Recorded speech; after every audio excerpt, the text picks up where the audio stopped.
Number 1 जुक्त 2 नामलेखा cut off mark तालिका प्रकाश। बहु प्रतीक्षित जुक्त 2 नामलेखा cut off mark तालिका प्रकाश पाइछे। विज्ञान और वाणिज्य रेफेन्सा और कला पुरी जिला Krishna Prasad कंटाखाई higher secondary school शीर्ष रही। विज्ञान साधारण वर्गों 94.33% सह रेफेन्सा जूनियर महाविद्यालय शीर्ष रही। 93.20% मार्क सह ब्रह्मपुर नीलकंठनगर सरस्वती शिशु विद्यामंदिर द्वितीय और 93% कटअफ सह भुवनेश्वर बीजेपी कॉलेज तृतीय स्थान में जमापड़ी। उच्च माध्यमिक शिक्षा निर्देशालय पक्षर सूचना दिखाई। जुक्त 2 वाणिज्य 84.17% मार्क सह रेफेन्सा शीर्ष रही। 80.67% मार्क सह राउरकेला सरकारी उच्च माध्यमिक स्कूल द्वितीय स्थान में 79.83% कटअफ मार्क सह बीजेपी कॉलेज तृतीय स्थान में रही। कला सर्वाधिक 83.50% सह पुरीर कंटाखाई हायर सेकेंडरी स्कूल आगे रही। द्वितीय 83.33% सह रेफेन्सा हायर सेकेंडरी स्कूल थिबापले तृतीय 83.17% सह Cuttack Narasinghpur higher secondary school थिबा जमापड़ी। नंबर 2 स्कूल को माड़ी आसला बन्या पानी बातिल हैला परीक्षा। बन्या पानी पई बातिल हैला परीक्षा। स्कूल रे बन्याचल पशिपारु परीक्षा बातिल होइछे। भद्रक जिला धामनगर ब्लॉक काशीमपुर हेमेन्द्रनाथ हाईस्कूल रे फॉर्मेटिव असेसमेंट परीक्षा बंद होइछे। दीर्घ समय छड़ा हेबा परे छात्र छात्री माने परीक्षा न देई फेरिछन्ते। खबर अनुसार हेमेन्द्रनाथ हाईस्कूल रे रेबो और कपाली नदीर बन्याचल प्रवेश करिछे। क्लासरूम रे बन्याचल भर्ती होइथिबारु फॉर्मेटिव असेसमेंट परीक्षा होई पारि नाही। स्कूल को जिबा बेले आंठुए पानी हेउथिबा बेले क्लासरूम रे पानी भर्ती रहिछे। एमिति स्थिति में प्रधान शिक्षक जिला शिक्षा अधिकारी को अवगत करने पर परीक्षा को बातिल करा जाइछे। नंबर 3 परीक्षा देवाकू टंकार स्कूल गले पिला। राज्य में मध्यम धरणर बन्या होइथिबा बेले विभिन्न नदी विपद संकेत उपरे प्रवाहित हेउछे। बहु स्थान में नदीपंथ फांकी बन्याचल गाँव में पशि बाह्य जगत को जोगाजोग विच्छिन्न होइछे। आवश्यक स्थले बन्या पानी घेर थिबा पिलांक निमंते स्कूल बंद निर्देश देवाकू जिलापाल मानकू कुहा जाइछे। किंतु कटक जिला बांकी करपर गाँव में देखा मिली भिन्न चित्र। बन्या पानी घेर थिबा करपर गाँ बाह्य जगत विच्छिन्न हो जाइछे। हेले एही गाँवर नवम दशम श्रेणी पिला काली विपद संकुल भाव में माछधरा डंकारे गाँ पार होई परीक्षा देवाकू स्कूल रे पहुंचीछन्ते। गाँव में बन्या पानी माड़ी जिबा परे कोनोसी बाट न पाई समाने टंकार सहायता नैछन्ते। बन्यांचल स्कूल छुट्टी निमंते घोषणा करा जाइथिबा बेले एनै पिलांकू किपरि सूचना दिया जाइनि ताहा प्रश्नवाची सृष्टि करिछे। एनै छात्र छात्री तथा अभिभावकों निकटरे किछि सठिक खबर पहुंची नथिबा बेले समाने बाध्य होई पिलांकू उछळा बन्या पानी पार करी परीक्षा देबाकू स्कूल को आनुथिबा देखिबाकू मिलिछे। नंबर 4 19 रे पुणी लघुचाप। आज 16 जिले में प्रबल वर्षा संभावना। लघुचाप जो लगाण वर्षा और बन्या अधा ओडिशा बुड़ी बेले आसंता 19 रे पुणी एक लघुचाप क्षेत्र सृष्टि हेबार संभावना रही। उत्तर बंगोपसागर लघुचाप सृष्टि हो पारे। यार प्रभाव में 18 तारिख पुणी वर्षा आरंभ हो। 18 रे प्रबल वर्षा पर 16 जिला को येलो वार्निंग जारी होइछे। एही जिलागुड़िक है मयूरभंज बालेश्वर भद्रक जाजपुर केन्द्रापड़ा जगतसिंहपुर कटक पुरी कंधमाल कलाहांडी देवगड़ बरगड़ सुंदरगढ़ केन्दुझर झारसुगुड़ा और ढेंकानाल 19-20 तारिख में किसी स्थान में अति प्रबल वर्षा हो पारे। एपरिक 7 ରୁ 20 सेंटीमीटर पर्यंत वर्षा होबार संभावना रही। सेपटे राज्य में बन्या परिस्थिति गंभीर रही। कटक मंडली ठारे महानदी में 12 लाख क्यूसेक अधिक पानी पास करुथिबारु आगामी 2-3 दिन बेस गुरुत्वपूर्ण रहिबो। एहारी भितर तेल नदी में पानी कमिबा और वर्षा परिमाण कमिथिबारु हीराकुद डैम मोट 40टी गेट खोला जाइछे। सेपटे बन्या पई संबलपुर सुवर्णपुर बौद्ध अनुगुल नयागढ़ खोर्धा कटक पुरी जगतसिंहपुर केन्द्रापड़ा जिला को अलर्ट रे रखा जाइछे। नंबर 5 छेली चरैबाकू जाई महानदी मझरे फसिथिबा बाप पुओं को उद्धार कला ओड्राफ टीम। कटक जिला आठगड़ ब्लॉक अंतर्गत कंदरपुर निकटस्थ अमंगी कूदे फसिथिबा बापा पुओं को ओड्राफ टीम उद्धार करिछे। 4 दिन हेब अमंगी कूदक जाइथिबा बेले हठात नदी में पानी आसिबा जोगु बाप पुओ सेठारे फसी रहिथिले और सेमानंकु उद्धार करबाकू स्थानीय लोक अनुरोध करथिले। एहा परे उद्धार पई ओड्राफर एक टीम अमंगी कूदक जाइथिले। एहा परे सेमानंकु उद्धार करा जाइछे। उल्लेख थाउ कि कंदरपुर ग्रामर बाप पुओ थरचथर तळई भजमान तळई निच होली टंका चके खाद्य व वस्त्र धरी महानदी मझे अमंगी कूदक आज को 4 दिन हेब जाइथिले। 50 ରୁ ऊर्ध्व छेली को चरैबाकू नहीं जाइथिले।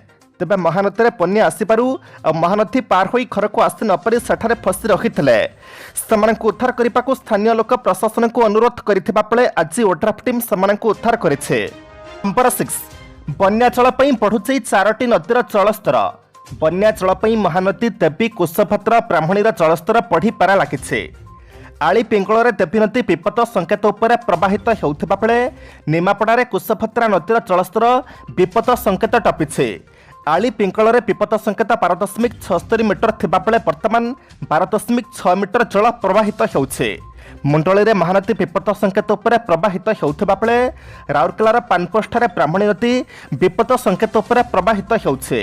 मुंडली में विपद संकेत 97.25 फुट थिबा बेले वर्तमान 97.80 फुट रे पानी प्रवाहित हेउछे। मुंडली में 12 लाख क्यूसेक जल प्रवाहित हेउथिबा बेले नराजरे मध्य विपद संकेत उपर महानदी रहिछे। नंबर 7 नुआ पाठ्यक्रम प्रस्तुति पई सर्भे भाग नेबाकू शिक्षा मंत्री निवेदन। जातीय शिक्षानीति 2020 अर्थात एनईपी अधीन एक नुआ पाठ्यक्रम विकसित करने केन्द्र शिक्षा दक्षता विकास और उद्यमिता मंत्री Dharmendra Pradhan national curriculum framework अर्थात एनसीएफ तथा जातीय पाठ्यक्रम रूपरेख आरंभ होता जनसर्भे अंश ग्रहण करने को जनसाधारण को निवेदन करिसेंति। जातीय शिक्षानीतिर मार्गदर्शिका अनुसार एक गतिशील नेशनल करिकुलम फ्रेमवर्क विकसित भारतर लक्ष्य हासिल करिबारे मुख्य भूमिका ग्रहण करिबो। एथिपई एक गतिशील समावेशी और भविष्यवादी जातीय पाठ्यक्रम रूपरेख विकसित करने आवश्यक। एहाद्वारा आगामी पीढ़ी मध्य सांस्कृतिक सुदृढ़ता को एकत्रित करने सह वैश्विक कल्पना तैयारी करिहेब एवं शिक्षा को उपनिवेशीकरण मुक्त करी युवापीढ़ी मध्य गौरवर भावना उज्जीवित करिहेब बोली श्री प्रधान ट्वीट करी कहिसंते। भारत सरकार शिक्षा मंत्रालय द्वारा जातीय पाठ्यक्रम रूपरेख गठन एवं परवर्ती समय सिलेबस पाठ्यपुस्तक एवं निर्देशावली प्रस्तुत करने ऑनलाइन माध्यम जनसाधारण परामर्श लोड़ा जाइछे। नंबर 8 कुशभद्रा 25 फुटर खाई सृष्टि पानी घेर रही अनेक पंचायत। पुरी जिला गोपर खंडियाकुत गाँव में कुशभद्रा नदी में 25 फुटर खाई सृष्टि होइथिबारु 8टी पंचायतर प्राय 50,000 लोक जलबंदी अवस्था अछंती। जल संपदा विभाग अवहेला जोगु खाई होइथिबा स्थानीय लोक अभियोग करिसेंति। आ स्थानीय लोक माने जल संपदा विभाग अधीक्षण जंत्री और सह निर्वाही जंत्री को अटक रखिसेंति। स्थिति परखिबाकू जाइथिबा बेले बन्या विपन्न अटक रखिसेंति। सिपरी कणास ब्लॉक 3 पंचायतर पाखापाखि 15 ରୁ 18 गाँ जलमग्न होइछे। 5टी गाँव में प्रशासन पक्षर यातायात 10टी टंका प्रदान करा जाइथिबा बेले दोकंता बड़ास बलभद्रपुर पंचायतर सबु गाँ बुड़ी रही। दोकंता बालीपाटना बड़ास तरपड़ा बैद्यनाथ पाटना कखारुपस्थ सबलंका गाँ पानी घेर रही। विशेषकर पंचायतर पूर्व दयानदी पश्चिम राजुती दक्षिण में मलकणी नदी फुलुथिबा बेले प्रशासन पक्षर रिलीफ सामग्री पहुंची नथिबारु जन असंतोष देखा देइछे। नंबर 9 2024 तालचेर सारा कारखानार उत्पादन। केन्द्र रसायन और सार मंत्री डॉक्टर मनसुख मांडव्य तालचेर सारा कारखाना प्रकल्प अग्रगतिर समीक्षा करिसेंति। एही कारखानारू 2024 उत्पादन आरंभ हेब। कारखानार वार्षिक उत्पादन क्षमता होछि 12.7 LMTP। एथिरे कोयला बाष्पीकरण प्रजुक्ति को व्यवहार करी आमोनिया और यूरिया उत्पादन कराजिबो। यह हेउछि देशर प्रथम यूरिया कारखाना।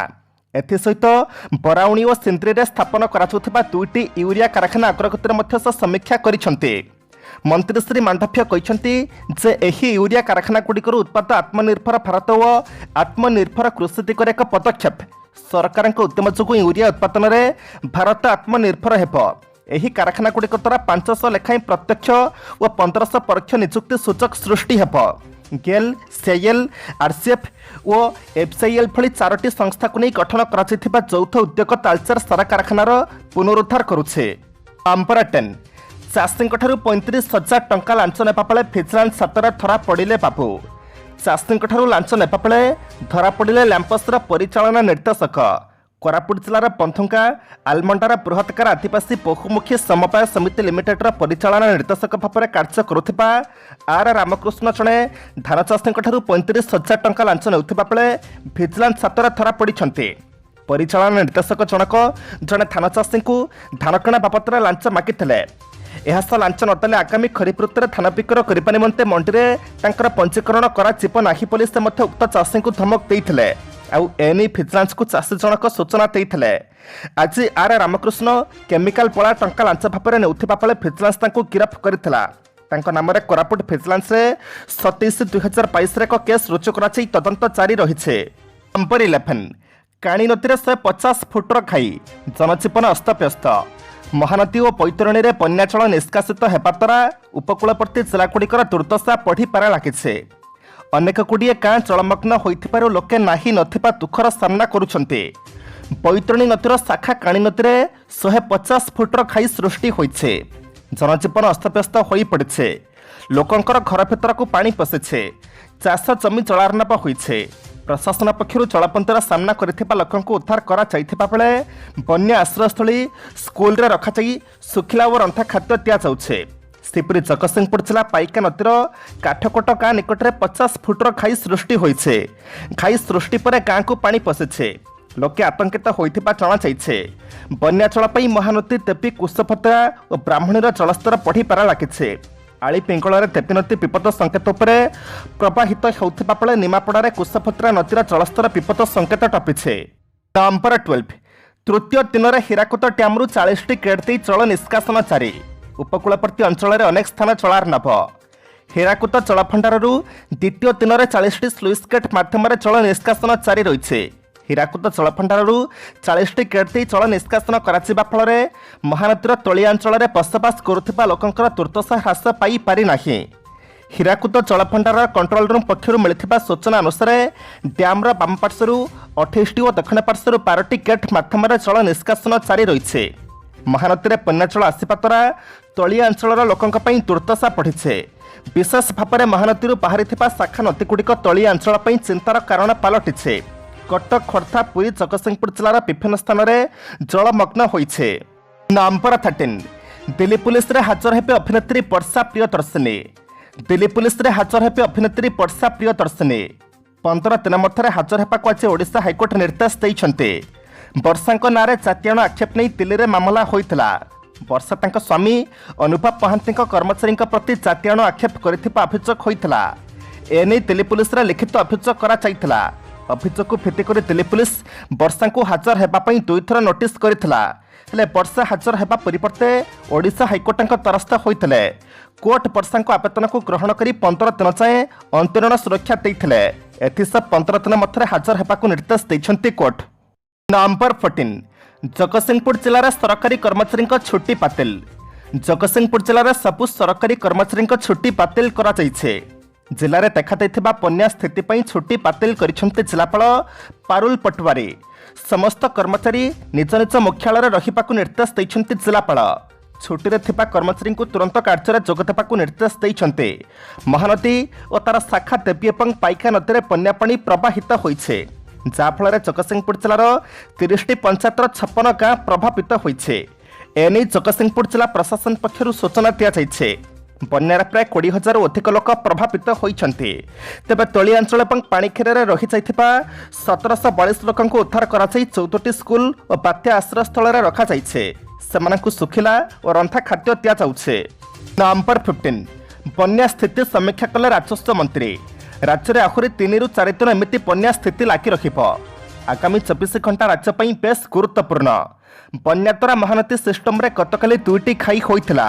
आज आहुरी 2टी खाई सह मोट 4टी खाई होइछे। 2011 पर राज्य में एभली बन्या होइछे।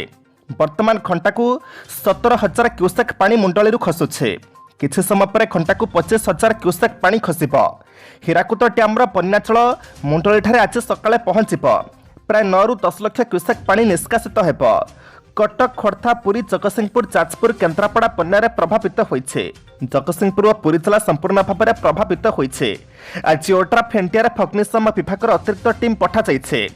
ब्राह्मणी और बैतरणी बेल्ट रे वर्षा आकलन करा केन्दुझर भद्रक और जाजपुर को सतर्क रहिबा पई कहा जाइछे। स्वास्थ्य विभाग सहित लगातार समन्वय रखा जाउछे। पर्याप्त किट पई कहा जाइछे। सबु सीएच रे एंटीफेनम किट अधिक महजूद रखिबाकु निर्देश दिया जाइछे। सिपरी रेस्क्यू ऑपरेशन चले। बन्या विपन्न को रथा खाद्य दिया जाउछे। नंबर 16 राउरकेला स्टील प्लांट रे चाकरी देबाकु कही 15 लाख ठकेई। ରାଉରକେଲା ଷ୍ଟିଲ୍ ପ୍ଲାଣ୍ଟରେ ଚାକିରି ଦେବାକୁ କହି 15 ଲକ୍ଷ ଟଙ୍କାର ଠକେଇ ଅଭିଯୋଗ ସାମ୍ନାକୁ ଆସିଛି। ଆଉ ରାଉରକେଲା ସାଇପର ଥାନା ପୁଲିସ ଏଭଳି ଏକ ସାଇପର ଠକେଇର ପର୍ଦ୍ଦାଫାଶ କରିছে। ସାଇପର ଠକ ଗ୍ୟାଙ୍ଗର 4 ଜଣଙ୍କୁ ଝାଡ଼ଖଣ୍ଡର ଜାମତାରାରୁ ଗିରଫ କରିছে। এই ଗ୍ୟାଙ୍ଗର ଅନ୍ୟମାନଙ୍କୁ ଧରିବାକୁ ରାଉରକେଲା ସାଇପର ପୁଲିସ ତଦନ୍ତ ଚଲାଇছে।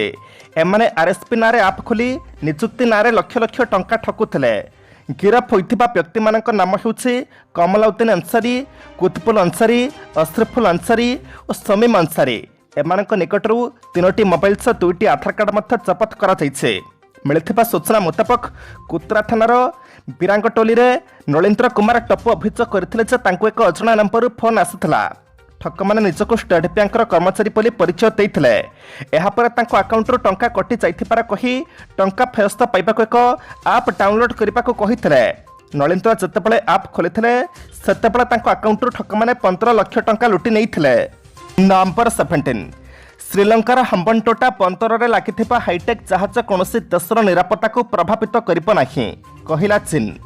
ଶ୍ରୀଲଙ୍କାର ହମ୍ବନଟୋଟା ବନ୍ଦରରେ ଲାଗିଥିବା ଚୀନର ହାଇଟେକ୍ ରିସର୍ଚ୍ଚ ଜାହାଜର କାର୍ଯ୍ୟକଳାପ କୌଣସି ଦେଶର ନିରାପତ୍ତାକୁ ପ୍ରଭାବିତ କରିବ ନାହିଁ ଏବଂ ଏହାକୁ କୌଣସି ତୃତୀୟ ପକ୍ଷ ବାଧା ନ ଦେବା ଉଚିତ। ସୂଚନାଯୋଗ୍ୟ, ସାମରିକ ଦୃଷ୍ଟିରୁ ଗୁରୁତ୍ୱ ବହନ କରୁଥିବା ଦକ୍ଷିଣ ଶ୍ରୀଲଙ୍କା ବନ୍ଦରରେ ଉକ୍ତ ଗୁପ୍ତଚର ଜାହାଜ ଲଙ୍ଗର ପକାଇଥିବାରୁ ଭାରତ ଓ ଚୀନ ବଡ଼ ଚିନ୍ତିତ ହୋଇପଡ଼ିଛନ୍ତି। ଚୀନ ବୈଦେଶିକ ମନ୍ତ୍ରଣାଳୟ ମୁଖପାତ୍ର ୱାଙ୍ଗ ୱେନବିନ୍ କହିଛନ୍ତି, ଶ୍ରୀଲଙ୍କା ତରଫରୁ ସକ୍ରିୟ ସହଯୋଗ ମିଳିବା ପରେ ପଞ୍ଚମ ୟୁଆଙ୍ଗ ୱାଙ୍ଗ ନାମକ ହମ୍ବନଟୋଟା ବନ୍ଦରରେ ସଫଳତାର ସହ ବନ୍ଧା ଯାଇଛି। ଏହାଛଡ଼ା ଚୀନଠାରୁ ଆଣିଥିବା ଋଣ ସମେତ $51 ବିଲିୟନ ଋଣ ଖିଲାପ କରି ଦେବାଳିଆ ହୋଇଯାଇଥିବା ଶ୍ରୀଲଙ୍କାକୁ ଚୀନ ଆର୍ଥିକ ସହାୟତା ଦେବ କି ବୋଲି ପଚରାଯାଇଥିବା ପ୍ରଶ୍ନକୁ ୱାଙ୍ଗ ଏଡ଼ାଇ ଦେଇଛନ୍ତି। ସେ କହିଛନ୍ତି, ଉକ୍ତ ଜାହାଜ ପହଞ୍ଚିବା ପରେ ଶ୍ରୀଲଙ୍କାସ୍ଥିତ ଚୀନ ରାଷ୍ଟ୍ରଦୂତ କ୍ୱି ଝେନହୋଙ୍ଗ ହମ୍ବନଟୋଟା ବନ୍ଦରରେ ସ୍ୱାଗତ ଉତ୍ସବ ଆୟୋଜନ କରିଥିଲେ। 2017ରେ ଋଣ ଅଦଳବଦଳ ରାଜିନାମାରେ ବେଜିଂ ଉକ୍ତ ବନ୍ଦରକୁ 99 ବର୍ଷ ପାଇଁ ଲିଜ୍ ନେଇଛି। ନମ୍ବର 18 ମହାରାଷ୍ଟ୍ରର ଗୋନ୍ଦିଆରେ ଧାରଣାଚ୍ୟୁତ ହେଲା 3ଟି ରେଳ ପକ୍ଷୀ, 53 ଆହତ। ମଙ୍ଗଳବାର ରାତିରେ ମହାରାଷ୍ଟ୍ରର ଗୋନ୍ଦିଆ ସହରରେ ସିଗ୍ନାଲ ନ ପାଇବାରୁ ଭଗତ କି କୋଠି ନାମରେ ଗୋଟାଏ ପାସେଞ୍ଜର ଟ୍ରେନ୍ ଗୋଟାଏ ମାଲଗାଡ଼ି ସହ ଧକ୍କା ଖାଇବାରୁ ତା'ର 3ଟି ପକ୍ଷୀ ଧାରଣାଚ୍ୟୁତ ହୋଇ ପ୍ରାୟ 53 ଜଣ ଯାତ୍ରୀ ଆହତ ହୋଇଛନ୍ତି। ପ୍ରାପ୍ତ ସୂଚନା ଅନୁସାରେ ଗତ ରାତି ପ୍ରାୟ 2:30ରେ ଦୁର୍ଘଟଣାର ସମ୍ମୁଖୀନ ହୋଇଥିବା ଯାତ୍ରୀବାହୀ ଟ୍ରେନ୍ର S3 ପକ୍ଷୀ ସବୁ ଧାରଣାରୁ ହଟି ଯାଇଥିଲା। ଉକ୍ତ ପାସେଞ୍ଜର ଟ୍ରେନ୍ଟି ରାୟପୁରର ବିଳାସପୁରରୁ ନାଗପୁର ଅଭିମୁଖେ ଯାତ୍ରା କରୁଥିଲା। ରେଳବାଇରୁ ପ୍ରାପ୍ତ ସୂଚନା ଅନୁସାରେ ଏକା ଧାରଣାରେ 2ଟି ଟ୍ରେନ୍ ଚାଲି ଆସିଥିବାରୁ ଦୁର୍ଘଟଣା ଘଟିଛି। ଗ୍ରୀନ୍ ସିଗ୍ନାଲ ପାଇବା ପରେ ବିଳାସପୁର ଭଗତ କି କୋଠି ଟ୍ରେନ୍ ଆଗକୁ ଚାଲିଲା। ସେହି ଧାରଣାରେ ମାଲଗାଡ଼ିଟି ବି ନାଗପୁର ଅଭିମୁଖେ ଯାଉଥିଲା। ଗୋନ୍ଦିଆ ସହରର ଟ୍ରେନ୍ ଗେଟ୍ରେ ଉପଯୁକ୍ତ ସିଗ୍ନାଲ ଅଭାବରୁ ଯାତ୍ରୀବାହୀ ଟ୍ରେନ୍ଟି ମାଲଗାଡ଼ି ସହିତ ଧକ୍କା ଖାଇଲା। ଦୁର୍ଘଟଣାଗ୍ରସ୍ତ ପାସେଞ୍ଜର ଟ୍ରେନ୍ ଓ ମାଲଗାଡ଼ି ନାଗପୁର ଅଭିମୁଖେ ଯାତ୍ରା କରୁଥିଲେ। ଆହତ ହୋଇଥିବା 53 ଜଣଙ୍କ ମଧ୍ୟରୁ 13 ଜଣଙ୍କ ସ୍ୱାସ୍ଥ୍ୟାବସ୍ଥା ସଙ୍କଟାଜନକ ରହିଛି। ନମ୍ବର 19 215 କୋଟି ଟଙ୍କା ବଟି ଆଦାୟ ମାମଲାରେ ଜାକ୍ଲିନ୍ ଫର୍ଣ୍ଣାଣ୍ଡିଜ୍ଙ୍କୁ ଅଭିଯୁକ୍ତ କଲା ଇଡି। 215 କୋଟି ଟଙ୍କା ବଟି ଆଦାୟ ମାମଲାରେ ଇଡି ବଲିଉଡ୍ ଅଭିନେତ୍ରୀ ଜାକ୍ଲିନ୍ ଫର୍ଣ୍ଣାଣ୍ଡିଜ୍ଙ୍କୁ କାଲି ଅଭିଯୁକ୍ତ କରିছে। ଆଜି ଇଡି ତାଙ୍କ ନାମରେ ଚାର୍ଜସିଟ୍ ଦାଖଲ କରିବାର ସମ୍ଭାବନା ଅଛି। କନ୍ମ୍ୟାନ୍ ସୁକେଶ ଚନ୍ଦ୍ରଶେଖର ଅଭିଯୁକ୍ତ ହୋଇଥିବା ମାମଲାରେ ପୂର୍ବରୁ ଅଭିନେତ୍ରୀ ଫର୍ଣ୍ଣାଣ୍ଡିଜ୍ଙ୍କୁ ଏପର୍ଯ୍ୟନ୍ତ କେବଳ ପଚରାଉଚରା କରାଯାଇଥିଲା। ଅଭିଯୁକ୍ତ ନାମିତ ହୋଇଥିଲେ ସୁଦ୍ଧା ତାଙ୍କୁ ଗିରଫ କରାଯିବ କି ନାହିଁ ତାହା ସ୍ପଷ୍ଟ ହୋଇନାହିଁ। ବିଶେଷ ସୂତ୍ରରୁ ହସ୍ତଗତ ସୂଚନା ଅନୁସାରେ ବଟି ଆଦାୟ ଅର୍ଥର ଜାକ୍ଲିନ୍ ଫର୍ଣ୍ଣାଣ୍ଡିଜ୍ ଭାଗ ପାଉଥିଲେ ବୋଲି ଇଡି ଜାଣିପାରିছে। କନ୍ମ୍ୟାନ୍ ସୁକେଶ ଚନ୍ଦ୍ରଶେଖର ଜଣେ ବଟି ଆଦାୟକାରୀ ବୋଲି ଫର୍ଣ୍ଣାଣ୍ଡିଜ୍ ଜାଣିଥିଲେ ବୋଲି ଇଡିର ମନେ ହେଉଛି। ସୁକେଶ ଫର୍ଣ୍ଣାଣ୍ଡିଜ୍ଙ୍କୁ 10 କୋଟି ଟଙ୍କା ମୂଲ୍ୟର ବିଭିନ୍ନ ସାମଗ୍ରୀ ଉପହାର ଦେଇଥିଲେ ବୋଲି ପୂର୍ବରୁ ଇଡି ଜାଣିପାରିଥିଲା। ଏଯାବତ୍ ଇଡି ଫର୍ଣ୍ଣାଣ୍ଡିଜ୍ଙ୍କର 7 କୋଟି ଟଙ୍କାରୁ ଉର୍ଦ୍ଧ୍ୱ ମୂଲ୍ୟର ସମ୍ପତ୍ତି ଆଟାଚ୍ କରିছে। ଆଟାଚ୍ ହୋଇଥିବା ସମ୍ପତ୍ତି ମଧ୍ୟରେ ରହିଛି ଫର୍ଣ୍ଣାଣ୍ଡିଜ୍ଙ୍କ ନାମରେ ଫିକ୍ସଡ୍ ଡିପୋଜିଟ୍ ହୋଇଥିବା 7.12 କୋଟି ଟଙ୍କା। ନମ୍ବର 20 ଦେଶବାସୀଙ୍କ ସୁବିଧା ପାଇଁ ରାଜିନାମା କରିବା ମୋର ନୈତିକ କର୍ତ୍ତବ୍ୟ। ଭାରତୀୟମାନେ ଚଢ଼ାଦର ଦେଇ ଇନ୍ଧନ କିଣିପାରିବେ ନାହିଁ, ତେଣୁ ସେମାନଙ୍କ ସୁବିଧା ପାଇଁ ଭାରତ ରୁଷରୁ ତୈଳ ଖରିଦ କରୁଛି ବୋଲି ବୈଦେଶିକ ବ୍ୟାପାର ମନ୍ତ୍ରୀ ଏସ୍ ଜୟଶଙ୍କର ଥାଇଲାଣ୍ଡର ରାଜଧାନୀ ବ୍ୟାଙ୍କକ୍ରେ ଭାରତୀୟ ବଂଶୋଦ୍ଭବମାନଙ୍କ ସହିତ ଆଳାପ କରିବା ବେଳେ କହିଛନ୍ତି। ସେ କହିଛନ୍ତି, ଆମର ସ୍ୱାର୍ଥ ପ୍ରତି ଆମେ ଖୁବ୍ ଉନ୍ମୁକ୍ତ ଏବଂ ସତ୍ୟନିଷ୍ଠ। ମୋ ଦେଶବାସୀଙ୍କ ମୁଣ୍ଡ ପିଛା ଆୟ $2,000। ସେମାନେ ଇନ୍ଧନ ପାଇଁ ଚଢ଼ାଦର ଦେଇପାରିବେ ନାହିଁ, ତେଣୁ ସେମାନଙ୍କ ପାଇଁ ସୁଲଭ ମୂଲ୍ୟରେ କାରବାର କରିବା ଦିଗରେ ସୁନିଶ୍ଚିତ ହେବା ମୋର ନୈତିକ କର୍ତ୍ତବ୍ୟ। ସେ ଆହୁରି ମଧ୍ୟ କହିଛନ୍ତି, ଯୁକ୍ତରାଷ୍ଟ୍ର ଆମେରିକା କଟକଣା ଲାଗୁ କରିବା ପରେ ରୁଷରୁ ୟୁରୋପ ଅତି କମ୍ ପରିମାଣର ତୈଳ ଖରିଦ କରୁଥିବାରୁ ଭାରତର ଅନେକ ତୈଳ ଯୋଗାଣକାରୀ ୟୁରୋପକୁ ତୈଳ ଯୋଗାଉଛନ୍ତି। तैल और ग्यास दर आकरण में वृद्धि पाउछे। परिस्थिति एमती होइछे जे तैल और पासपोर्टर पृथ्वी प्रभाव ह्रास करने कि सस्तार तेल खरीद करने कि सबु देश उद्यम करुछन्ते। आमे भी ठीक समिति करुछो। नंबर 21 सरकार कर्तव्य जन कल्याण करने किंतु सरकारी अर्थ उपयुक्त उपाय विनियोग हेउ कहले सुप्रीम कोर्ट। समाज कल्याण नारे राजनैतिक दल माने करुथिबा मागणा बंटन प्रसंग में पुणी निजर मत रखिछन्ते सुप्रीम कोर्ट। सुप्रीम कोर्ट कहते जहां रोकवा कोर्ट राजनैतिक दल मान निर्देश दे पारिबा नाही। सरकार कर्तव्य होछि जन कल्याणमूलक काम करबा। तेबे समस्या होछि सरकारी अर्थ किपरि उपयुक्त उपाय खर्च हेबो। यह एक जटिल प्रसंग। पुणी आउ एक प्रश्न होछि कोर्ट यह रोकवा सक्षम कि ना। मागणा बंटन प्रसंग में डीएमके पक्षर सुप्रीम कोर्ट में कराइथिबा एक पिटिशन विचार कर खंडपीठ यह कहते। निज पिटिशन रे डीएमके कहथिला जे कल्याणमूलक स्कीम को मागणा बंटन कहुई पारिबा नाही। ए प्रसंग में गत सप्ताह मध्य सुप्रीम कोर्ट एक मंतव्य देइथिले। कोर्ट कहथिले कल्याणमूलक स्कीम और मागणा बंटन मध्य एक तफात रही। आमको अर्थनीति और समाज कल्याण मध्य एक भारसाम्य रहिबा उचित बोली सुप्रीम कोर्ट मत देइछन्ते। तबे अଯଥା और अजुक्तिर मागणा स्कीम घोषणा करुथिबा राजनैतिक दलक मान्यता प्रत्याहार नहीं कौनसी निर्देश दियाजिब नाही बोली कोर्ट स्पष्ट कर देइथिले। नंबर 22 बीजेपी संसदीय बोर्ड हटिले नितिन गडकरी और शिवराज सिंह चौहान सामिल हेले येदुरप्पा। बीजेपी संसदीय बोर्ड पुनर्गठन करा जाइछे। यह दलर सर्वोच्च निष्पत्ति ग्रहणकारी संस्था। बीजेपी संसदीय बोर्ड में बड़ परिवर्तन अणाई पूर्वतन अध्यक्ष नितिन गडकरी और शिवराज सिंह चौहान को बोर्ड हटाई दि जाइछे। यह कर्नाटक पूर्वतन मुख्यमंत्री बीएस येदुरप्पा को बोर्ड में सामिल करा जाइछे। यह सहित बीजेपी साधारण संपादक अरुण सिंह द्वारा प्रकाशित एक विवृत्ति में केंद्रीय निर्वाचन कमिटर 15 जन सदस्यों नाम घोषणा करा जाइछे।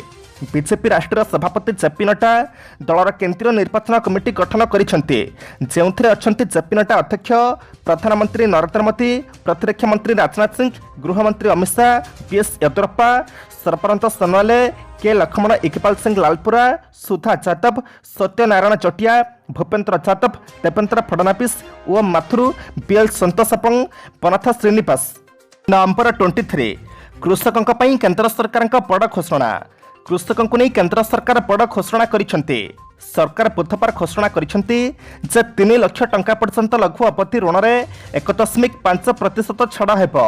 एही योजना 2022-23 और 2024-25 बजेट रे 34,856 कोटी अर्थ व्यवहार करा जिवो।